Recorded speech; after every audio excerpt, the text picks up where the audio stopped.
Good evening, everyone. This is Melissa Thomas of Florida National News coming to you with the evening news rundown for your Wednesday, December 2nd, 2020. Thank you guys, as always, for tuning in. Hopefully, you had a great holiday last week and leading into the weekend.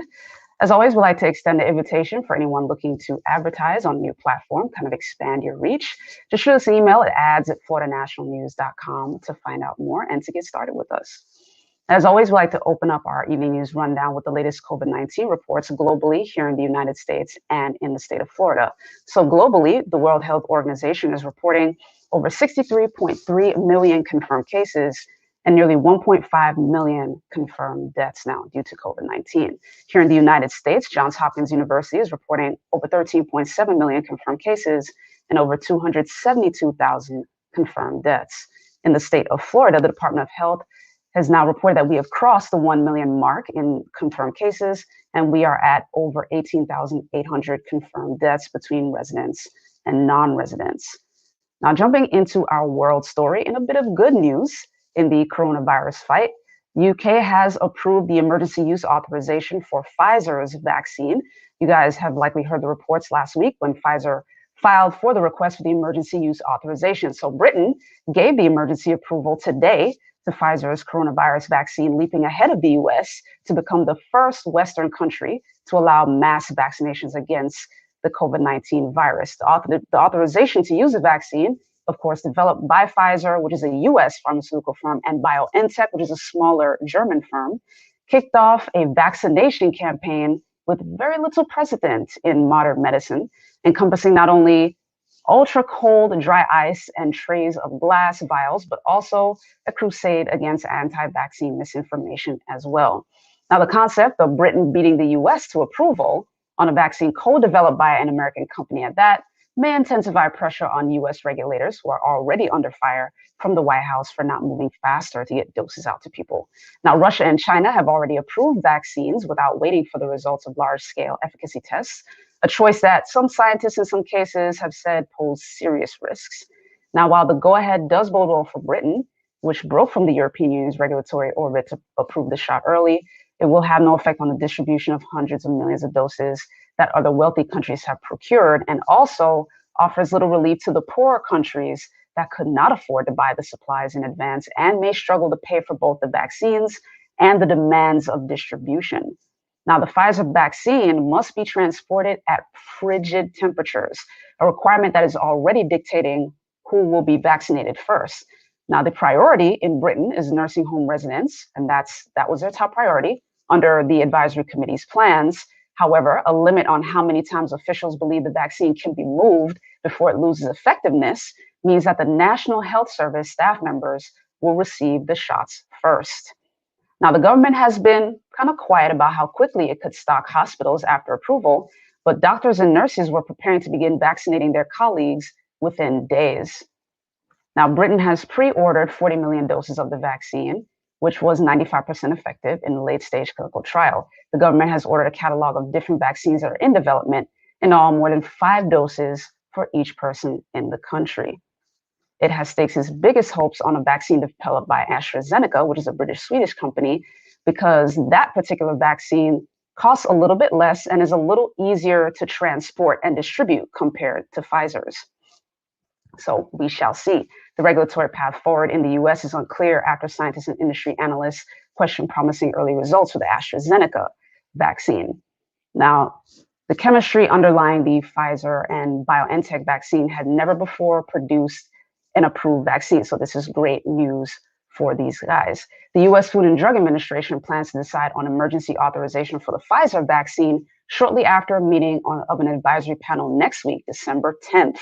American officials have said that vaccinations could begin within 24 hours after that official approval. So that is some good news there.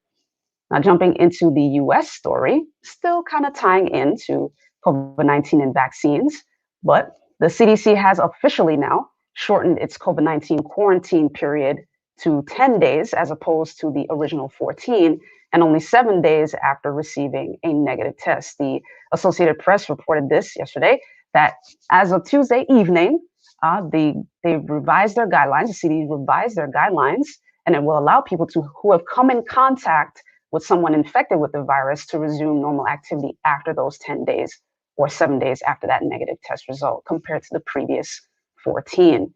Now, the official who disclosed this information to the AP spoke on the condition of anonymity to preview the announcement, but the policy change has been discussed for some time, according to this official, as scientists have studied the incubation period for the virus. The policy would hasten the return to normal activities by those deemed to be, quote, close contacts of those infected with the virus. Now, while the CDC said the incubation period was thought to extend to 14 days, most individuals become infectious and develop symptoms between 4 and 5 days after exposure. So the new guidance was presented Tuesday at a White House coronavirus task force meeting for final approval. So for anyone who could potentially be exposed, now at least the quarantine time is a little bit shorter. And this is the CDC's attempt to kind of help folks return to normalcy a little bit faster. Now, jumping here to the state of Florida, as I mentioned a little bit earlier when I was sharing the numbers with you guys, Florida has now officially passed that 1 million mark in terms of COVID-19 cases. Governor DeSantis, for his part, kind of downplayed some of the questions as it relates to masks in his most recent press conference. After 26 days, we hadn't heard from the governor in 26 days. Folks were asking him questions about mask mandates and things like that. And he said it didn't necessarily have a bearing on the reduction in cases, particularly for other states that are hotspots. Florida is number 3 now to pass the 1 million mark. The other 2 states include Texas and California. Now, of course, during that press conference, Governor DeSantis was doubling down on keeping schools open for in-person instruction for the next semester in spring. He scoffed at those questions about the mask mandates. And he said that last week, he extended an order banning municipalities from issuing fines from violating pandemic-related mandates such as face masks or limiting restaurant capacity without justification. Now, local governments in hotspot areas could coordinate with the governor's office to keep some mandates in place, according to the governor. The executive order was enacted back in September when DeSantis had moved the state back to phase 3 for full reopening, which freed restaurants and bars to operate at their 100% capacity. In the week leading up to the reopening, Florida reported more than 17,000 new cases. In the week leading up to November 23rd, which is Thanksgiving week, the state recorded more than 53,000, meaning 3 times more Floridians tested positive in that week than in the week of the reopening. Now, Governor DeSantis last week issued a video message sharing some quote positive, promising news about therapeutics and vaccines, but at the time didn't address the increase in cases in the state. But we'll continue to keep you guys updated. In the meantime, we're going to take a quick commercial break and we're going to come back with some more news stories for you. Stay tuned. At Duke Energy, we deliver electricity and so much more, like free home energy assessments, rebates for energy-saving improvements, payment options to help you better manage your budget, and even bill credits for helping the community use less energy. So no matter what you're doing, we can help you make better energy choices every day. It's just another way we bring power to your life. How much can you save? All right, guys, welcome back to the Evening News Rundown. In our next U.S. story, House Speaker Pelosi and Senate Majority Leader Mitch McConnell have proposed new plans in an effort to curb the possibility of a partial federal government shutdown as of next week. Now, congressional efforts to pass that additional coronavirus relief crept ahead as House Speaker Pelosi presented a fresh Democratic proposal and Senate Majority Leader Mitch McConnell floated a revision of his much smaller plan to fellow Republicans. President-elect Joe Biden also called on Congress to pass a, quote, robust aid bill while unveiling his economic team. House Speaker Pelosi presented the new Democratic plan to Treasury Secretary Steve Mnuchin, and Senate Minority Leader Chuck Schumer described her plan as, quote, a good faith effort at a compromise while refusing to say how much it cost. Now, Democrats had previously sought $2.4 trillion. An outline of the new McConnell plan showed it to be largely similar to a previous $500 billion bill that Democrats had blocked twice this fall. Now, GOP leaders appeared focused on establishing a united front, with Mnuchin conferring Tuesday morning with Senator McConnell, House Republican leader Kevin McCarthy, and White House Chief of Staff Mark Meadows.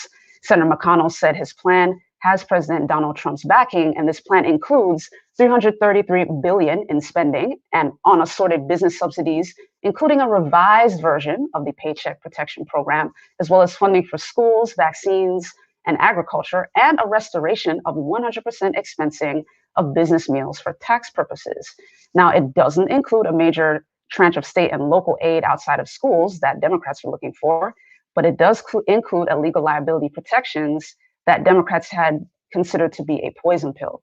It also features a 1-month extension of pandemic unemployment relief, followed by a 2-month phase out, which is considerably less than what Democrats have been demanding. So that debate will continue. The outline doesn't provide a total cost, but says some of it would be funded by using unspent money from the massive stimulus package passed back in March. McConnell said that there was no point in Congress passing legislation that Trump won't sign before he leaves office on January 20th, and that additional help for the economy was needed right now. Now, the announcement came just hours after a bipartisan group of lawmakers from the House and Senate proposed their own $908 billion compromise in an effort to push Democratic and Republican leaders to allow a vote on a measure that could get support from both parties. Now, any stimulus would have to pass in the Democratic-controlled House, where Pelosi has been pushing that $2.4 trillion plan. So in other words, the tug of war continues, and we'll continue to keep you guys updated here at FloridaNationalNews.com for more information. Now, jumping here to the state of Florida, going back to what we were talking about here in the state of Florida as it relates to mask mandates and COVID-19 safety, Orange County, their holiday events are starting. They're kicking off. And of course, this holiday season will be just a little bit different. There you're seeing some beautiful footage of the tree lighting in Lake Eola from last year. This year's tree lighting ceremony is happening Saturday, December 5th, and will be virtual to maintain safety and social distancing for all those involved. So that is the announcement for the city of Orlando. Now, the city is requiring any event hosts that are planning to host events to have an approved safety plan before allowing them to hold their holiday events. For example, Orlando Winterfest and Holiday Market is scheduled to open at the Convention Center Thursday, and face masks, temperature checks, and social distancing will all be required at these events. Lake Eola will also look different. So it says if you took a walk around the lake, you'll notice these red signs that remind individuals to stay 6 feet apart, wash your hands, and wear a mask. In Winter Park, the city's annual Christmas parade will go on as scheduled on Saturday, but with modifications to the route as well as modifications to the parade itself. There's a limited number of participants in the parade. Normally it's about 100, and they're at about half that. So fewer participants in terms of those floats that are going to be in the parade. Now, Winter Park officials said they understand and that worry, and they're worrying that they're doing everything they can to keep everyone safe while also continuing their holiday tradition. So kind of balancing safety with a modicum of normalcy. Now, officials in Winter Park and downtown Orlando both say they have seen a lot of enthusiasm from the public when it comes to hosting the holiday events because, quite frankly, everyone still wants to maintain some semblance of the holiday tradition. So that makes sense and is understandable. So ladies and gentlemen, just enjoy your holiday event safely, social distance, and be sure to wear your mask whenever you can and keep those hands protected. In the meantime, we're going to take another quick commercial break, and we will be back with your business and sports stories, as well as your hashtag Worker Wednesday conversation. We'll be right back. I'm not picking it up. You pick it up. I'm not picking it up. Well, somebody's got to pick it up. I'll pick it up. They're clean. 'Cause my hand is clean. Oh yeah, I'm Charmin Clean. That's how I know they're clean. Charmin Ultra Strong is woven like a washcloth and just cleans better. Yeah, I'm Charmin Clean. The kid does have a point. My hand is clean. Enjoy the go with Charmin. And for an extra clean finish, try Charmin Flushable Wipes. All right, guys, welcome back to the EV News Rundown. In our business story, NASDAQ, as of yesterday, has proposed to the SEC a diversity mandate for companies that are listed on their index. Now, the CEO of NASDAQ actually had a recent interview on CNBC. So take a look at what she had to say about their proposal. The first thing is we're asking every company to disclose the composition of their board based on self-identifying, each of the board members self-identifying their diversity, and then putting together a standardized table so investors can make and understand it easily and can compare companies across the spectrum of NASDAQ-listed companies at least. And then the second thing is that we establish standards that we are asking companies to meet, which is to have at least one woman and at least one person of either an underrepresented minority or LGBTQ on their board. But if they don't meet that standard, we are not asking them. We're not going to require that they get delisted, but rather that they are required to disclose why they are not meeting the standards. All right. Now, on that note, we also tied in with hashtag Worker Wednesday. So we have our analyst, Angel Perry, who is ready to basically talk this discussion. This was actually a bit of exciting news, even for me, just to hear this kind of progress. So, let us know your thoughts on this particular proposal. Okay, so you have a number of factors that resulted in this decision. One, there is no business person that's going to leave money on the table. So you have in your income-based households, it's no longer just the wealthy that is doing investing. So maybe about 5 or 6 years ago, micro investing was brought onto the market. So with smartphones, companies like Acorn and Stash, you don't have to buy an entire share. So like if Apple is, $600 a share, with a micro investing, you can put in what you want and it will take that percentage equivalent and you purchase a sliver of that one share. Now, in addition to that, I was looking at the population globally. India is at 1.3 billion. South America is at 422 million. Asia is at 4.5 billion. So you're having this huge change and shift in social norms. Before it was just the, husband, the father that went to work. Then around World War II, women approached the work scene. So you have this huge shift in dynamic of who actually has money now.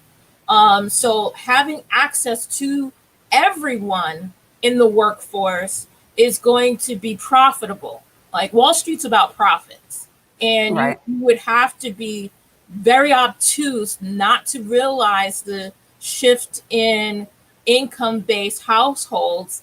Women lead in a lot of households now, and that's around the world.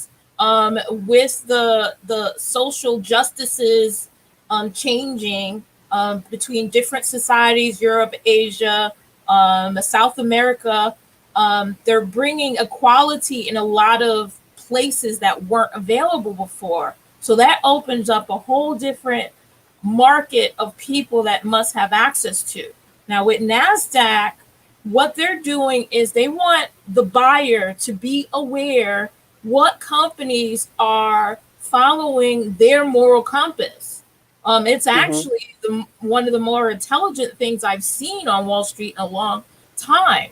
So if you have this report that says A company has a diverse board and B company, for whatever reason, is living in 1960, why am I going to put my dollar over there when my beliefs and my systems, when I go shopping, I'm looking for what is following my social norms, what is my moral compass is telling me to buy at. Absolutely. I thought that was interesting. Essentially, we're seeing now officially on the Wall Street side what's been happening on the Main Street as it relates to retail companies and smaller businesses for years now, which is a lot of the companies have had to pivot to have causes, if you will, and they have to be built in from the start because people want to know what you're about as a company, what your values are, and so they can know whether or not to align with you. So what the CEO, Ms. Friedman, was saying, like the key there is disclosure too. It's not just setting those norms up or setting up those values. The key now as a company that's listed, and you had mentioned right off camera that if you're going to be part of NASDAQ, if you're going to be part of that index, it's a private company. So in order to be a part of it, you've got to follow their regulations. And the key here that she's proposing is to simply disclose. And even if you're not going to do the diversity thing, you have to explain to them why now. That I thought was very interesting. For sure. No money left on the table, and that's the goal there. And she's very, very intelligent to pick up on the social norm shifting, where more people have access not only to funds, but with the micro investing platform, more people have the ability to spend their dollar with companies. Right. Absolutely. And we were talking a little bit off camera on about this, but do you believe that the shift in the diversity on these respective boards would then carry over to Wall Street as well? Because once you include diversity on a board, different voices are at the table in terms of what decisions the companies themselves will make. Do you think that's going to kind of carry over into the ethos of Wall Street as a whole? It's a thread. She started the thread. It's gonna get pulled. It's gonna unravel and open up doors that weren't open before. So absolutely, this is a start to a new direction for society as a whole on a global scale, which is very encouraging. Awesome. As always, Angel Perry, the queen of the truth bombs. Thank you so much. It is always a pleasure to have you on. Thank you, Melissa, for having me. No problem. Look forward to seeing you next Wednesday. Bye. All right. Take care. All right, guys. Now, as we jump into our sports story, this kind of ties in a little bit with our conversation with Miss Angel Perry. This is more so on the lines of pay equity, though. This is a quick update of the U.S. women's national team, the soccer team. Of course, you guys likely heard previously the lawsuit that they had in terms of inequitable working conditions compared with the men's team. And they have actually settled their long-running lawsuit while leaving their dispute over unequal pay for additional litigation. Now, the parties filed a redacted public notice of the settlement with the federal court in Los Angeles yesterday, while providing the complete agreement to U.S. District Judge R. Gary Klausner.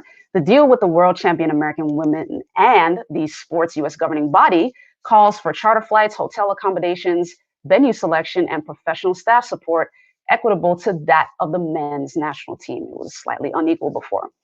Now, Cindy Parlow Cone, a former player who became the first woman as USSF president back in March, she said, quote, "I hope that the women and their lawyers see that we are taking a new approach. We want the women's team as well as their lawyers to see that we want to move in a different direction. We want to have a different relationship with them. We want to work together. And I think they're starting to see that. And we have to continue down this path." Now, the players had sued the USSF back in March of 2019, claiming they had not been paid equitably under their collective bargaining agreement that runs through December of next year, compared to what the men's team receives under its agreement that expired back in December of 2018. The women asked for more than $66 million in damages under the Equal Pay Act and Title VII of the Civil Rights Act of 1964. Now, Klausner dismissed the pay claim in May, ruling that the women rejected a pay-to-play structure similar to the one in the men's agreement and accepted greater base salaries and benefits than the men who failed to qualify for the 2018 World Cup. So I wanted to give you guys that update on that. And there is definitely more to that story. So be sure to do your homework on that. But that is a bit of an update with the U.S. women's national team as relates to that particular cause. We're going to take one final commercial break, and then we're going to wrap up with your entertainment story. So stay tuned. At Taco John's, you can expect one thing: so good. As in quality ingredients used in tacos and burritos made just for you. Every single bite. So good.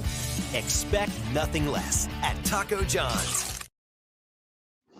All right, guys, welcome back as we wrap up with the entertainment story. The Academy is saying that the 2021 Oscars will, in fact, take place in person.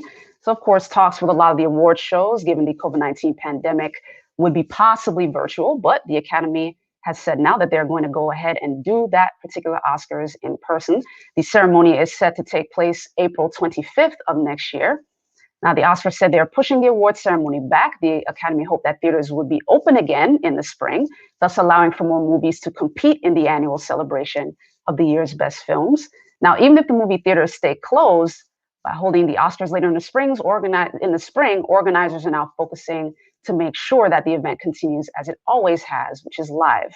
They may still create some questions as to what exactly or how many people are allowed inside the 3,400-seat Dolby Theater in Los Angeles, where the ceremony traditionally takes place.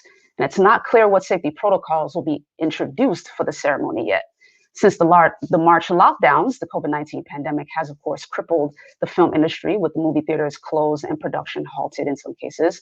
Now, in response, the Academy extended the eligibility timeline from December 31st of this year to February 28th of next year, in addition to having films that premiere on streaming platforms now qualify for submission. That wasn't the case before. Now, it's not clear how many of the nominees will be able to or will agree to in-person attendance, given everyone's concern about safety. In the acting races, many seasoned actors are on the older side. The Golden Globes also still plans on being live as well. So, a bit of exciting news there for those who are into the award season. Thank you guys. As always, that does it here for us at the Evening News Rundown. If you haven't yet, be sure to like, share, subscribe, follow, all that fun stuff. You'll find us at Florida National News, at FNN News TV, and at FNN News Live on Facebook. You'll find us at Florida National News on Instagram, so be sure to follow us there. And on YouTube, where you can find us at Florida National News as well. And be sure to not only hit the subscribe button, but the little bell icon so you get all the notifications for all of our shows. And as a quick reminder, if you're looking for a platform to advertise on, we here at Florida National News welcome you. Or if you know someone who is a business owner and is looking to advertise, just fire over that email address so they can get a hold of us.